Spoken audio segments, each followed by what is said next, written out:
Саламатсыздарбы? Сиздер Агроайым, Агро жаштар долбоорунун алкагында Агроайым подкастын көрө баштадыңыздар. Бул подкаст айыл чарба тармагында иш алып барган аялдар, жаштар үчүн бул тармакта кандай мүмкүнчүлүктөр бар, кандай жаңы технологиялар бар, ушулар жөнүндө маалымат берип, аны өз бизнесин өнүктүрүүдө колдонууга мүмкүнчүлүк берет. Менин аты жөнүм Бахар Хакимова. Бизде бүгүн конокто айыл чарба инженер-механики, техника илимдеринин кандидаты, фермер Манас Саматов бар. Саламатсызбы? Кош келдиңиз студиябызга. Саламатчылык. Манас мырза, бүгүнкү күндө айыл чарба тармагы кайсы жакка өзгөрүп атат? Бир кандайдыр жаңычылыктар киргизилип жатабы бул тармакка? Биз айыл чарба тармагы боюнча сөз баштай турган болсок, биринчи иретте бул өндүрүштүк, социалдык проект экендигин белгилей кетишибиз керек.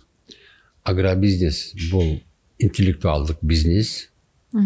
Агробизнестин натыйжалуулугу жөнүндө көбүрөөк сөз кылышыбыз керек. Анткени жалпы агро тармактын өнүгүү жыйынтыктары ошол биздин инновациялык жаңылыктарды колдоно билишибизге байланыштуу болот. Андан кийин биздин өзүнүн Кыргыздын өзүнүн орду бар дүйнөдө, географиялык, климаттык жаратылыш шарттары. Ошол биздин шарттарга төп келе турган айыл чарбасынын өзүнүн моделин иштеп чыгыш керек болчу. Анан кийин ошол модельге жараша бизде өзүнчө агрардык саясат, агрардык каржы саясаты, агрардык техникалык саясат жүргүзүлүш керек. Себеби бул өтө татаал өндүрүш. Ошон үчүн айылдагы ар бир үй бүлөнүн киреше булагы болушун кантип камсыздоо керек. Айыл жерлердеги жумушсуздукту, ошол эле айымдарды, жаштарды жумушка тартуунун кандай жолдору бар? Менин айтайын дегеним, эгерде ошол айылдагы өндүрүш үй бүлөгө же бир кандайдыр бир жеке иш адамына канааттандырарлык даражада киреше бербесе, ал киши бул иштин артынан жүрбөйт. Биз эмне үчүн жаштарыбызды, калайбаса айымдарыбызды колдон чыгарып атабыз? Мына ички миграция, сырткы миграциянын ашыры көп болушу, улуттук даражада, белгилүү даражада трагедия келиши, бул баардыгы ошо айыл чарба өндүрүшүнүн натыйжалуулугу өтө төмөн болгонунан келип чыккан социалдык көйгөйлөр булар. Бүгүнкү күндө анда дыйкандар, ушул өндүрүшчүлөр да кантип атышат анда? Өз арабасын өзү түртүп эле, мисалы, кайсы мүмкүнчүлүктөрдү пайдаланып атышат, кандай технологияларды колдонуп атышат? Биздин фермерлер бүгүнкү күндө 450 миңдей болуш керек. Натыйжасы эмне айтып атпайбыз, жанакы ички сырткы миграциянын ашыры масштабтары. Бүгүнкү күндө деле, мына бүгүн азыр айылдагы жаштар көпчүлүгү эмнеден башташты билбейт. Кандай старт жасаш керек. Же билими жетпейт, же акчасы жетпейт. Өкмөт тараптан болсо баягы эле кредит маселеси бар. Биз керек болсо биздин фермерлерди же болбосо айыл тургундарын ошо кредит жок эле иштегенге үйрөтүшүбүз керек. Ушуну биз элге түшүндүрүшүбүз керек. Анан кийин мына дейлик короо тутуу маданияты, айыл чарба маданияты, багбанчылык маданияты, дыйканчылык маданияты, ошол эле мал чарбасы, мал тутуу маданияты биздин короодогу короо тутуу маданиятынан башталат. Биз ачык эле айтышыбыз керек, бизде бул маданият өтө төмөн. Биз илгери ошол Советтер Союзу учурунда жерге ээлик кылган эмеспиз. Ошол үйдүн алдындагы тамарка деп коет, приусадебный участок деп огород деп айтып жүрдүк го, ошону менен эле оокат кылып келгенбиз. Эми азыр мүмкүнчүлүк бир нече эсе өстү. Элдер жерге менчик жерлери барбыз. Эч ким эч кандай тоскоолдук кылбайт. Бирок биздин элдер баягындай эле өкмөт келип себеп бериш керек, өкмөт кредит бериш керек, өкмөт келип чаап бериш керек, анан келип дагы бир сатып бериш керек деген кандайдыр бир күтүү менен жашайт. Бул туура эмес. Өкмөттүн, мамлекеттин милдеттери таптакыр башка. Бул ички, сырткы коопсуздук билесиңер.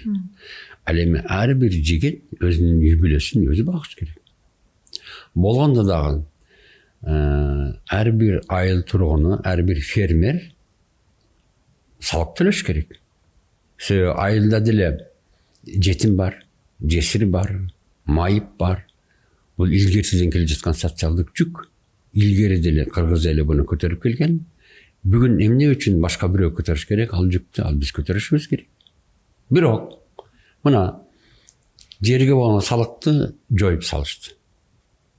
Айыл өкмөттөрү тилемчилик даражага түшүп калышты.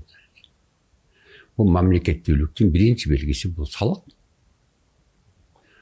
Мен айтар элем, мына биздин 32 жылдын ичинде жакшы тажрыйбабыз да бар, оң тажрыйбабыз да бар, терс жактары да көп.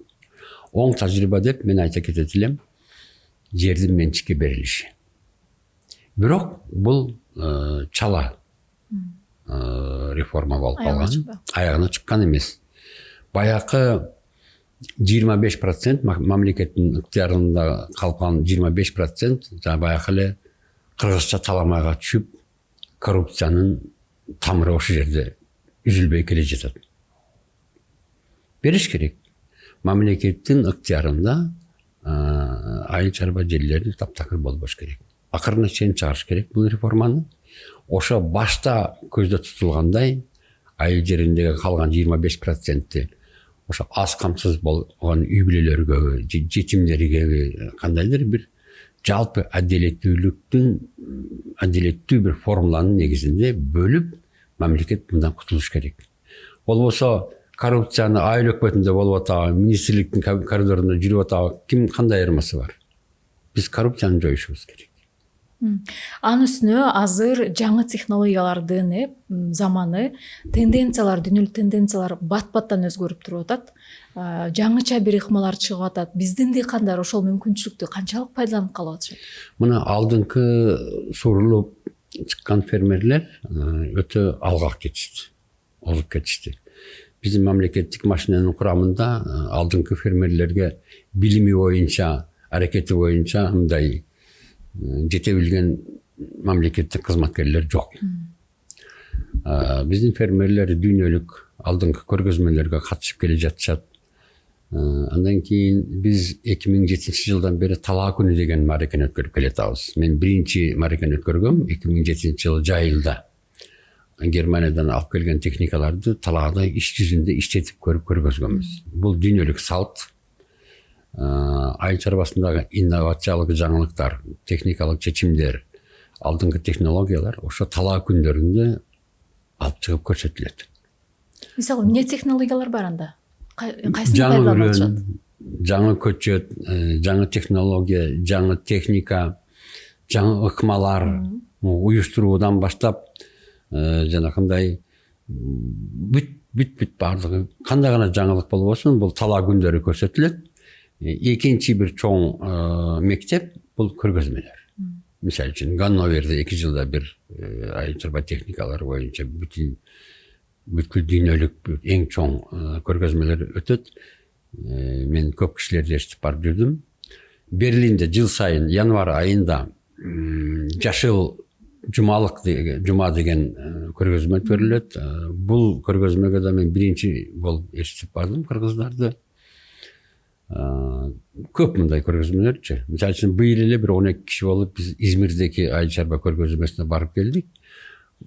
Ушундай көргөзмөлөр аркылуу. Анан кийин эң натыйжалуу кандай?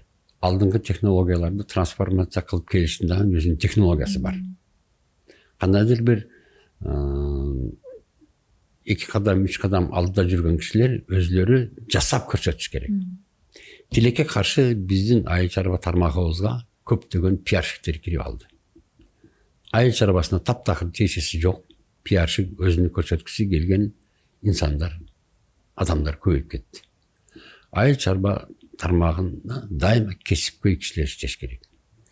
Эгерде сен бак өстүрүштү билбесең, бутоону билбесең, же картошканы кантип тигип, кантип сугарып, кантип жыйнап алышты билбесең, ал картошка эгилген талаада сага орун жок.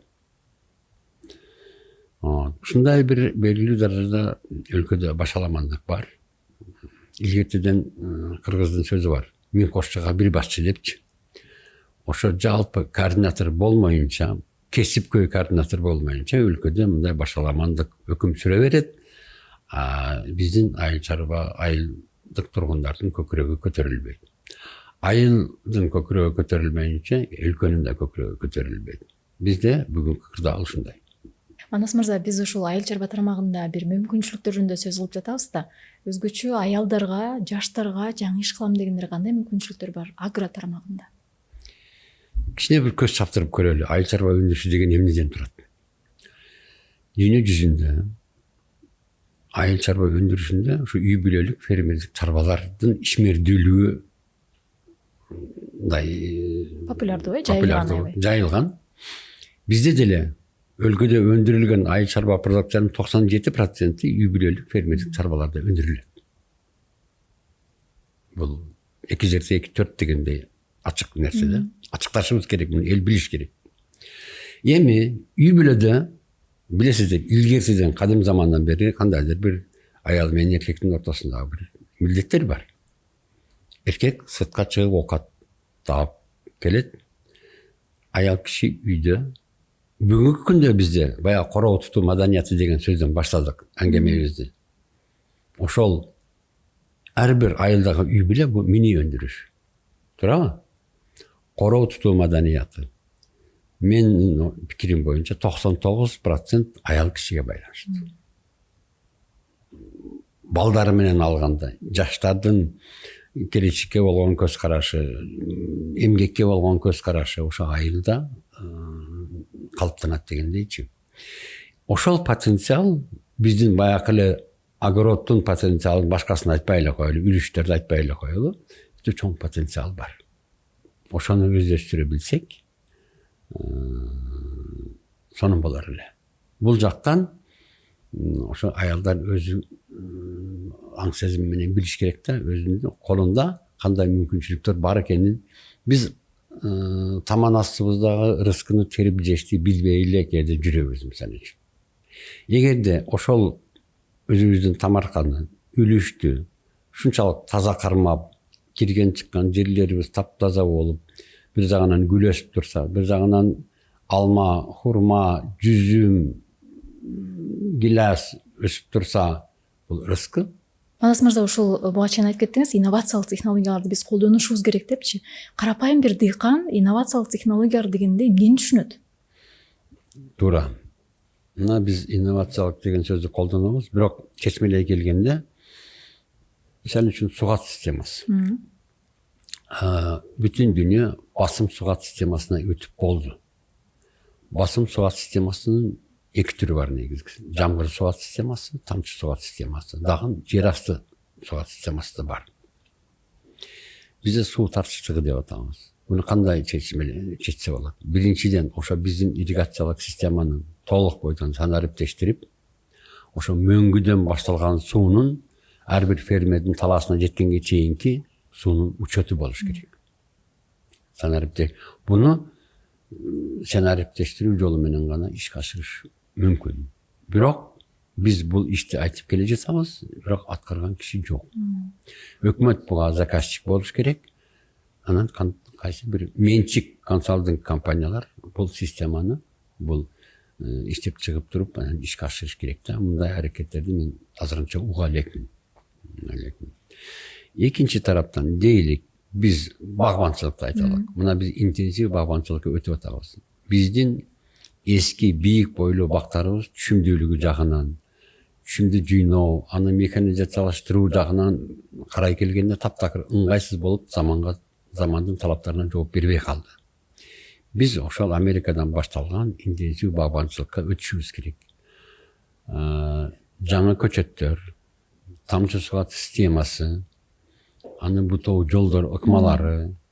Бул биздин эски агрономдор бүгүн таптакыр эч нерсеге жарабай калды мисалы үчүн. Ошондуктан дүйнөдө кандай жаңылыктар бар болсо, алып келип айрым жерлерде мисалы пилоттук проекттерди жасап ошо кол көзүнө көрсөтүш керек да кишиничи. Мына биз Кадам жайда демонстрациялык бак тиктик, бирок узак болуп атат. Ошондуктан мына быйыл Таласта бир демонстрациялык бак тигип атабыз, буюрса. Ошол Талас областындагы кишилерге көрсөтүш үчүн. Анан Бул ошондо тигесиздер бак, анан көрсөтүп бересиздер технологияларды элге. Кантип иштетиш керек экен? Заманбап бак тигебиз да. Ошонун мисалында элдерге көптөгөн жаңылыктарды көрсөтөбүз да. Ушул жагынан аксап аткан жокпу? Маалымат алуу жагынан дыйкандар мисалы ал деле колдонгусу келсе керек, жаңы технологиялар каяктан алат маалыматты, ким үйрөтөт алат? Ошон үчүн биз чүйдөдө жашап атабыз, 4 гектар жерге. Дүйнөлүк сыноодон өткөн формаларын, акмаларын пайдаланышыбыз керек экен. Талаа күндөрү, көргөзмөлөр, андан кийин келе берсе, кала берсе ушундай пилоттук проекттер. Жасап, көрсөтүп, өткөн чак менен сүйлөшүбүз керек. Биз мындай кылабыз, тигиндей кылабыз деген жомок айтыштын кереги жок. Айтып атам го, жаңылыктын киргизиштин дагы өзүнүн технологиясы болуш керек. Бирок анын жалпы координатору болуш керек. Бизде ошол координатор жок. Бүгүнкү күндө. Келечеги санариптик деп атабыз. Өлкөнүн ушу Айыл чарба тармагынын санариптик келечеги кандай болот деп ойлоп атасыз сиз? Эми азыр бизде адистер бар. Бул ишти жасап, монтаждап, пайдаланып, окутуп бере турган кишилер бар, бирок өкмөттөн буга заказ жок. Ошондуктан биздин илимдүү, билимдүү жаштарыбыз бул жерде жумуш таппай Америкага, Канадага, Түркияга, бүткүн дүйнөлөргө таркап кетип атат. Себеби андай кишилерге бизде өлкөдө кызыгуу жок. Эми сөзүнүн аягында дыйкандарга ушул жаңы технологияларды колдонуу, жаңы мүмкүнчүлүктөрдү колдонуу боюнча сиздин кеңештериңиз? Кеңешибиз биздин эл да кандайдыр бир жаңылыктарды кабыл алууга даяр болуш керек да. Сөз бар го, сууду сиңген жерге куй депчи. Анан эле эски бир көз караштары тутунуп, ошентип эле отура. Ушинтип эле келгенбиз биз дебей, ушинтип биздин ата бабаларыбыз ушинтип эле келген дебей, дүйнөдө кандай жаңылыктар бар, же болбосо кандайдыр бир айылда бирөө жаңы бир иш туткан болсо, ошону барып көрүп, тартынбай. Биздикилер бири-биринен жашырып, бири-биринен же болбосо ушундай бир фермердик консерватив көз караштар бар. Бул караңгылыктын белгиси. Кичине мындай пейлибизди кененирээк кылсак жакшы болор эле. Манас мырза, убакыт бөлүп келип бергениңиз үчүн, кызыктуу маек куруп бергениңиз үчүн ыраазычылык билдиребиз. Рахмат, силерге да ийгиликтер каалайм. Урматтуу көрөрмандар, сиздер Агроайым Агрожаштар долбоорунун алкагында Агроайым подкастын көрдүңүздөр. Аны мен Бахар Хакимова алып бардым. Аман туруңуздар.